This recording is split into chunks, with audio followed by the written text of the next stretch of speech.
Hello, I'm Chuck Phillip, and welcome to a Southern Stories edition of Abandoned Homes I'm doing. I've got quite a few of these up here so far, and so every time I get a chance to do one of them, I do it. And so I'm taking photographs of the crawl space under this. And most of these older houses, this one was probably built in the late 1800s, are on this type of foundation system. Usually the ones that are open all the way around like this fare better than crawl spaces that have limited ventilation. It's my opinion that most crawl spaces should be encapsulated. Now, I kind of wondered why the meter was still on this house. Well, I've kind of figured it out. They can't get it off because a tree grew up in front of it. So I guess the power company said, we'll just leave it. Yeah, anyway, it's got this lap pine siding on it, which is pretty resilient even without being painted.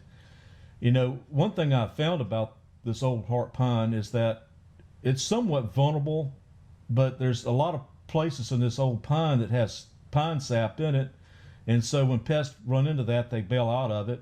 So it's pretty resilient to both moisture, mold, and pest if it's really old, and that's what this is. So this is the front of this, and it looks like this has been abandoned for more than 10 years. And so I'm taking more photographs of the crawl space underneath here. I think there's even some wood to ground contact in there, which there could be termites all in this thing. Like I say, but it all depends on, where they are. They could be up in the attic part of it. They could be all in your house and you not know it too. So just know that as well. And also bait stations are subjective as well.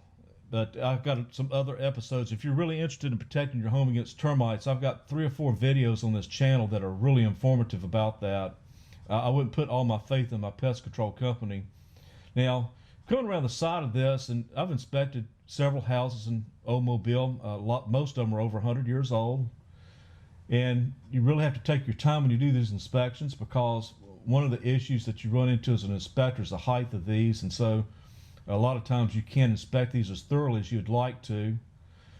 And you can see they got the lattice going around the bottom to keep rodents out from under it. And there could be, who knows what live, coons, possums, ain't no telling what all else lives underneath there. There was a lot of garbage up underneath this thing as well, which contributed to, the fire hazard to the structure, pests, rodents, and also holding moisture back to it. All right, about to walk in this door here. It's stuck in that position because the moisture has done that. I just wanted to take a peek in here just to see what it looked like. And of course, it's like the drawers have been pulled out. At one time, I kind of thought there could be some vagrants living in here or homeless people, but it's just too far gone for that. I don't think they'd even want to stay in there. It looks like they may have come in here and hung out some, because I see beer cans. There's a lot of mold on the sheetrock or drywall.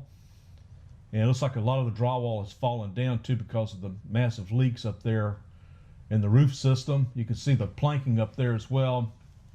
And I noticed that metal ductwork, or the flexible ductwork, and that's what I kind of think this has probably been lived in probably in the 90s. Probably the 90s is the last it's been lived in. And you can see right there, this is another room. I didn't go any further than this. You can see back up there again the daylight coming through the roof planking up there, which is also heart pine. It's also really resilient too. That's what's on my roof system, is 1x4 tongue and groove heart pine, and it's just like petrified wood. You can land a helicopter on it, and that's really the best roof system is planking. If not that, then 5/8 decking plywood. Absolutely, the zip system's a better system too, by the way. I actually like that product. I've got a video on this channel about some of the experiments I've done with it. So I came on out of this. I didn't feel too safe in this one. The floor was kind of creaking. I thought I might fall through it. So I took a peek in this window here, and this is where I kind of sort of believe this is 1990s because of the wallpaper that I saw there.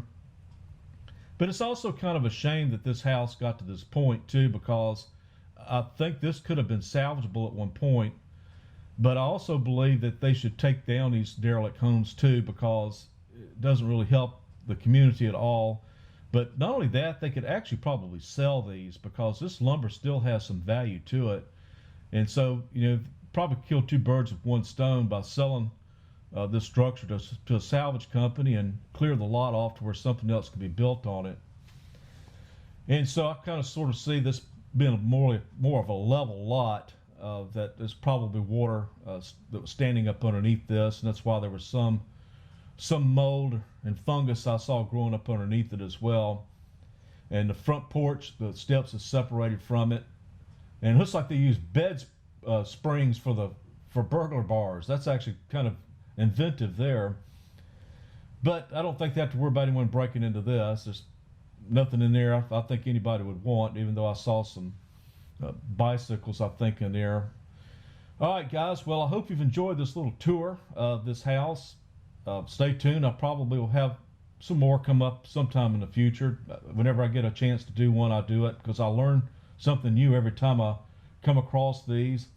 I've inspected over 700 homes, and I can tell you that no one home is quite alike. I mean, they all have their own personalities. They're kind of like people in a way.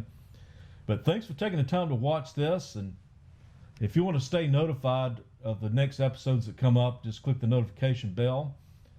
And have a good day, guys.